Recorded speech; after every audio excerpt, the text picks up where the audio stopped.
What's up YouTube, Delix here today, here to talk about the evolved combat system within Assassin's Creed Origins. Now my favorite combat system within the Assassin's Creed series was in Assassin's Creed 3 because to me, you felt like such a badass in that game. You could pull off brutal executions, you were pretty much a one-man army, and it was relatively fast-paced. So I want you guys to let me know in the comment section down below which Assassin's Creed had the best combat system. So when it comes down to Assassin's Creed Origins, the combat system has been fully redesigned by focusing on weapon hitboxes and positioning rather than timed animations. Enemies have the same freedom too, meaning you'll have to consider the positioning and timing of your attacks more than previous Assassin's Creed titles. So think of it as Assassin's Creed meets The Witcher 3 or Dark Souls depending on your perspective. In addition, the new adrenaline gauge allows you to build up energy as you fight, which gives you the ability to unleash deadly finishing moves on your enemies. And there are 5 weapon types to choose from within Assassin's Creed Origins, which include heavy, swords, long weapons, bows, and shields. Now the heavy weapons are lifesavers as long as you can lift them. They provide good range and maximum damage. They're also great at knocking down your enemies or just splitting them in two. So when it comes down to swords, you can equip Bayek with a classic sword and shield setup to dual wielding swords. The weight and build of these weapons make them perfect for close range combat situations where you need to inflict some serious damage fast. So when you're equipping single-handed or dual wielded swords, this will offer you unique combos and finishing moves too.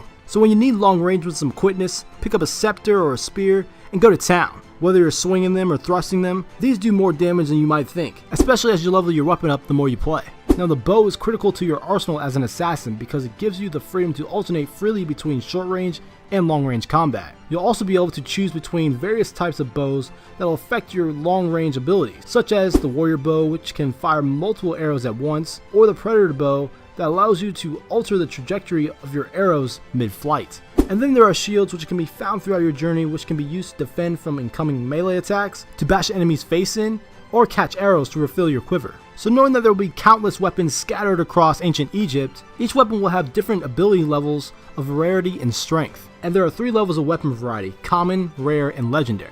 Whether you're wielding a standard sword or an advanced sniper bow, every weapon has its own strengths and weaknesses that affect your playstyle. So the rarer the weapon, the stronger advantages you'll bring to the battlefield. So let me know what you guys think in the comments down below about the new combat and weapon rarity system being introduced in Assassin's Creed Origins. Do you think these new gameplay mechanics are setting the series in the right direction? Honestly, from the early footage I've seen of Assassin's Creed Origins combat, it looks a bit clunky and it seems like you're just dashing side to side avoiding enemy attacks, especially when you're going up against boss fights within the game. But I'm sure Ubisoft will smooth out the gameplay. That'll provide a better experience when taking down enemies throughout ancient Egypt. And as for the weapon rarity system, I think this is a cool idea for Assassin's Creed. Let's just hope microtransactions aren't part of this system. Otherwise, Ubisoft is probably going to receive a lot of backlash from the community. So like and subscribe for more content from me on Assassin's Creed Origins and other games in general. I'm Delix.